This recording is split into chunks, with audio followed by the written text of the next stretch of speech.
What's up, everybody? Real quick on this video, if you want to fast forward straight to the catch can information, go ahead and forward to the 11-minute mark, and you will be able to see the last part of the video, which has to do with the catch can. The beginning part of the video is more kind of like a day-to-day on what I do. I'm just taking you guys around with me like a vlog.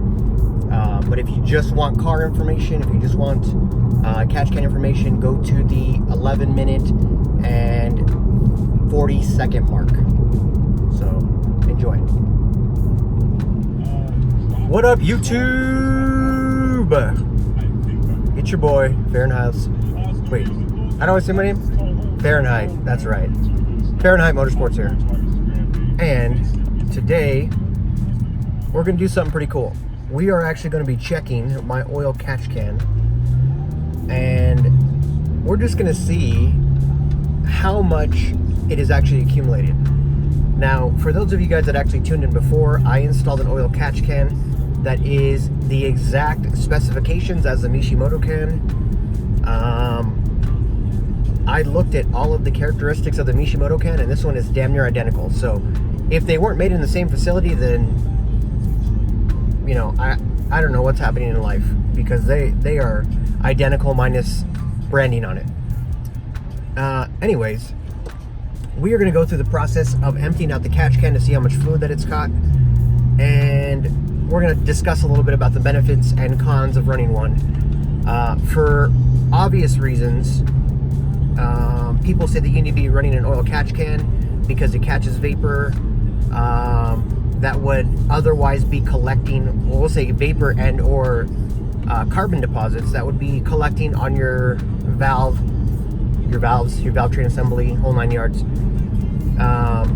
which at a certain interval of running your engine, you would need to have that cleaned, because it does actually affect performance. If your fuel is not igniting and it's not tumbling correctly, if the air and the fuel is not tumbling correctly in the combustion chamber, then it causes poor performance. And allegedly, these carbon deposits are collecting as we speak.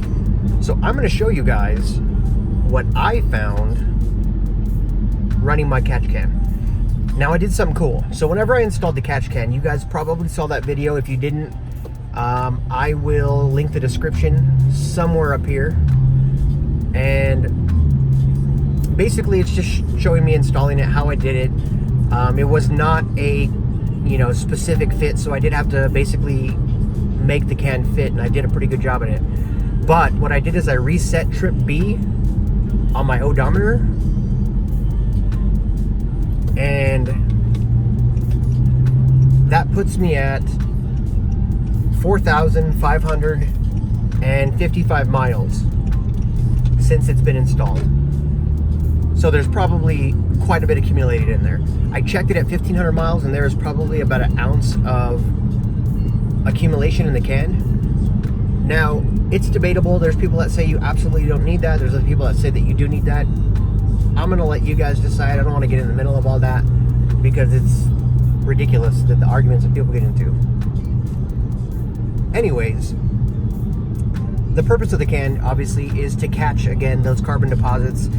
As you are cycling this carbon deposit rich air, which is oil vapor, gasoline vapor, you're cycling it out of the valve cover, and Honda's system actually reroutes that air back into the intake manifold. So what you're doing with that catch can is it is simply sitting in the middle of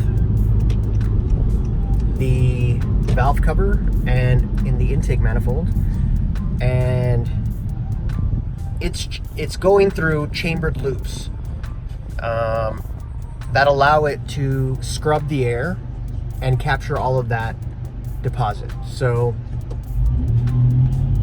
like I said, I know that there's some in there. I don't know how much is in there at this point, but we're gonna find out together.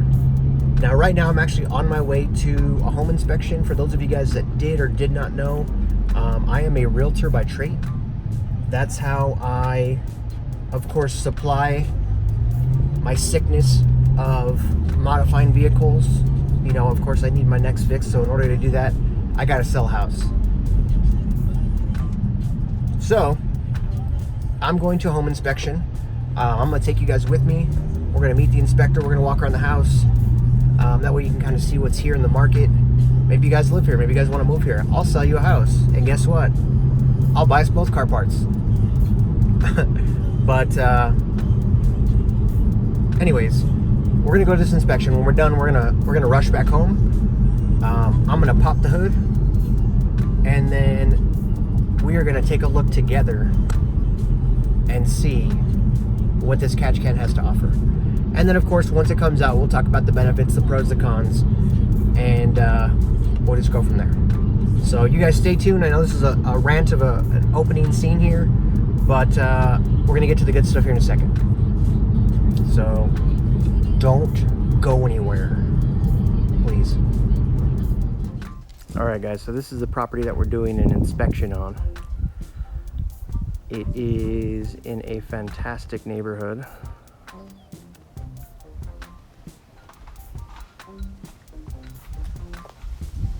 And right now, we have Gary getting on the roof. He's about to do the inspection for the roof and make sure that, of course, we don't have any roof damage, things like that. So that's Gary. I'm about to show you guys the inside here in a second. All right, guys, so this is the property, 4 bedrooms, 2 bath, 1,800 square feet. The buyer is also here looking through the property. Keep in mind, somebody does live here, so there's going to be things out that you see.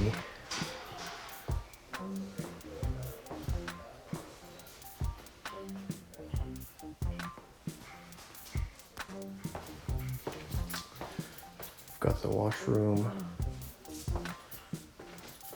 spare room or game room, kids room.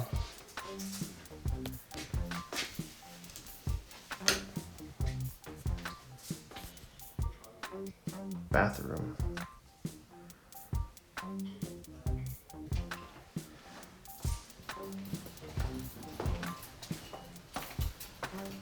Master bedroom.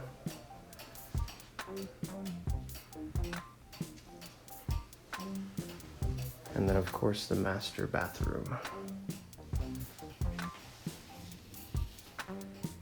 You guys like tubs? There's usually a tub in every house, but if you don't like tubs, let me know down below. I'd like to do a poll just to see what people like. And of course, master closet. And then what I usually call the office. So yeah, this is the house that we're inspecting today, and we should be done here momentarily. All right, guys, so we are back at my compound, AKA Wayne Enterprises, and we are getting ready to take a look at the oil level in the catch can. So I'm gonna flip you guys around here, and we're gonna take a look and see how much oil's in there. I can already tell just by looking underneath the oil catch can that it is probably really full, because you can see some oil residue, which looks to have been leaking out of the can at some point in time. It's not a lot, it's just like a few drops. I'm gonna show you guys here right now, so hold tight. All right, guys, so here's the catch can setup. You can see down right there that it looks like there has been some oil that was leaking.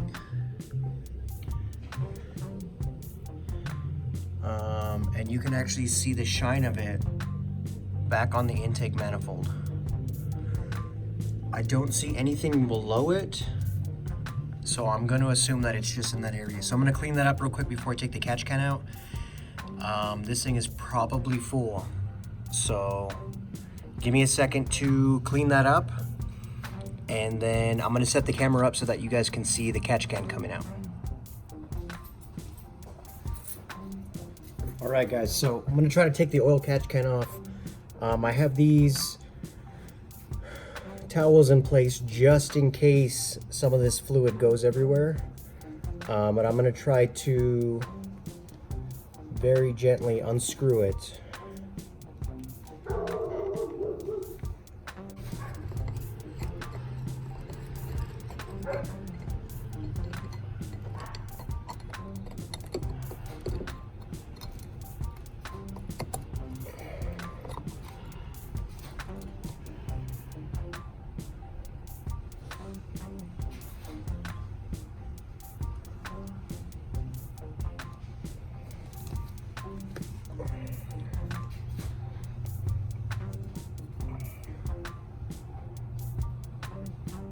All right, guys, so the oil catch can is off.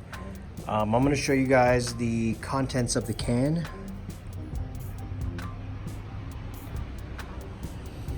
So honestly, I am surprised, to say the least, because this was roughly about the same amount of fluid that I had collected when I had checked back at like 1,500 miles, and I'm just past 4,500 miles. So this is not very much fluid at all.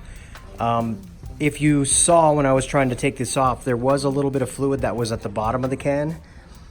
And more concerningly is there was some fluid that was building up. It's kind of hard to see there. Right where the hose goes down into the intake manifold. You can kind of see there, I took the clamp off because I'm going to inspect it. But it is shiny on the intake manifold. There was oil accumulating there, so it's hard to tell if it was just dripping from the bottom of this, and that's why maybe it's not accumulating a lot, or if it was building up down where the hose is at and then just kind of running its way onto the intake manifold. I kind of want to go with theory number one, that it was leaking out of the bottom of the can, because why else would there be oil right here? This this clip right here that holds this hole, that holds the hose, is, you can kind of see the fluid right there, or the oil. So I'm gonna pull this hose off real quick.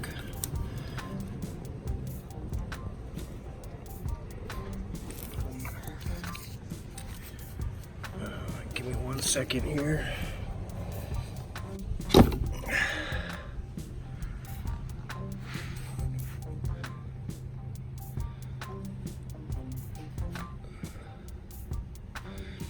So the inside of the hose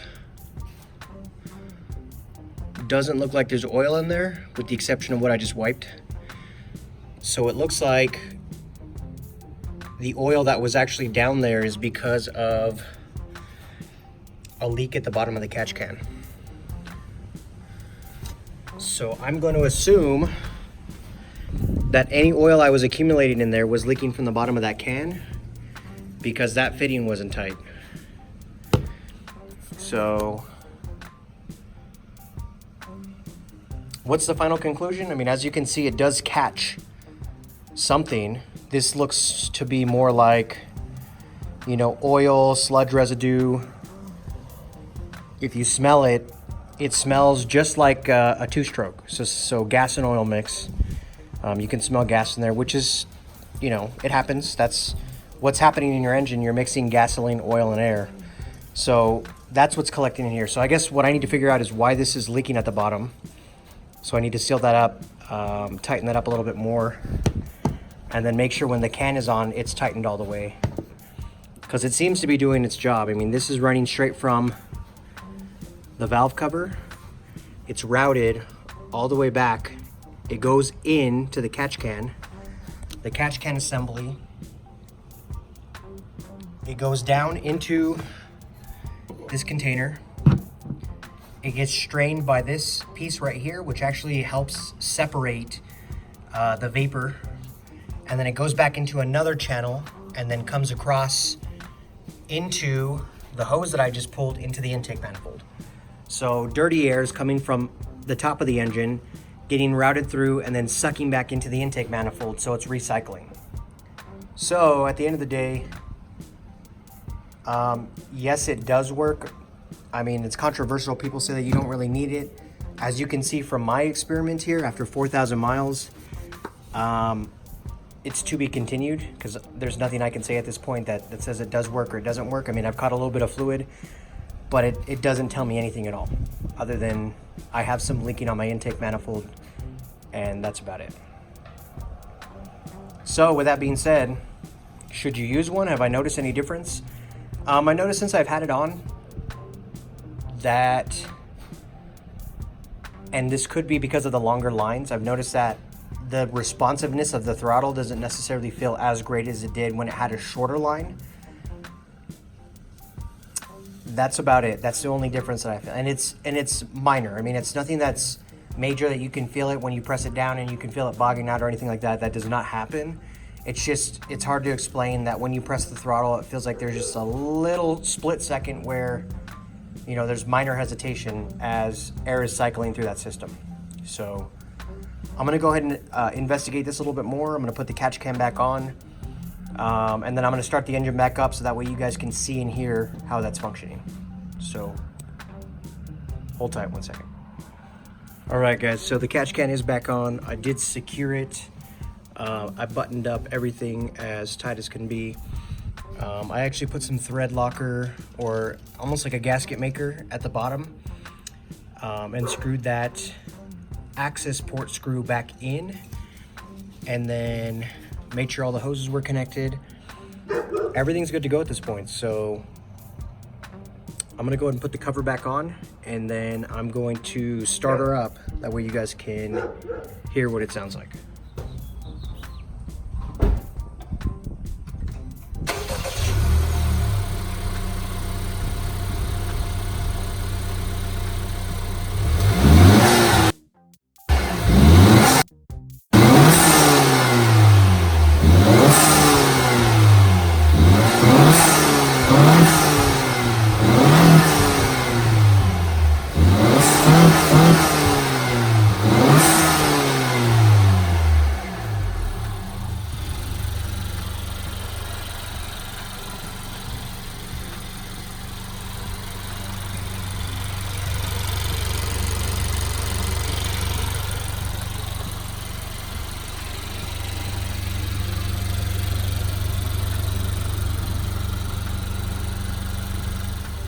So that's it, guys. That's my conclusion. So after checking the oil catch can, you know, I've determined that it is catching something, but I can't really tell how much because my can was leaking, and that was my fault. You know, I didn't tighten everything down to the specifications that I needed to. It should be fixed now, so I'm going to reset the mileage, and I'm going to try again in 2,000 miles and see how much we caught. But I mean, obviously it's retaining something, so I mean, does it work? Sure, yeah. If we try again in another 2,000 miles and that's all it caught again, then I would say there's no need to have it. You know, there's definitely no need. The engine should be able to burn that amount of gas and oil vapor before it starts to coat your engine, your valves, your valve trains, things like that. So to be continued. We'll try again in 2,000 miles. In the meantime, this is Fahrenheit Motorsports. You guys, thank you for tuning in. And then coming soon too, I'm actually going to be doing a giveaway, so I'm trying to decide what I should give you guys for subscribing. So if you have suggestions, let me know, put it in the comments. I'd love suggestions as far as what you guys would like for a raffle or giveaway. I'll also put it on my Instagram, that way you guys can kind of chime in too, and you know, we'll see what everybody agrees on. In the meantime, you know, you guys keep pushing it, take it easy, and hopefully you guys enjoyed this video. Don't forget to like and subscribe.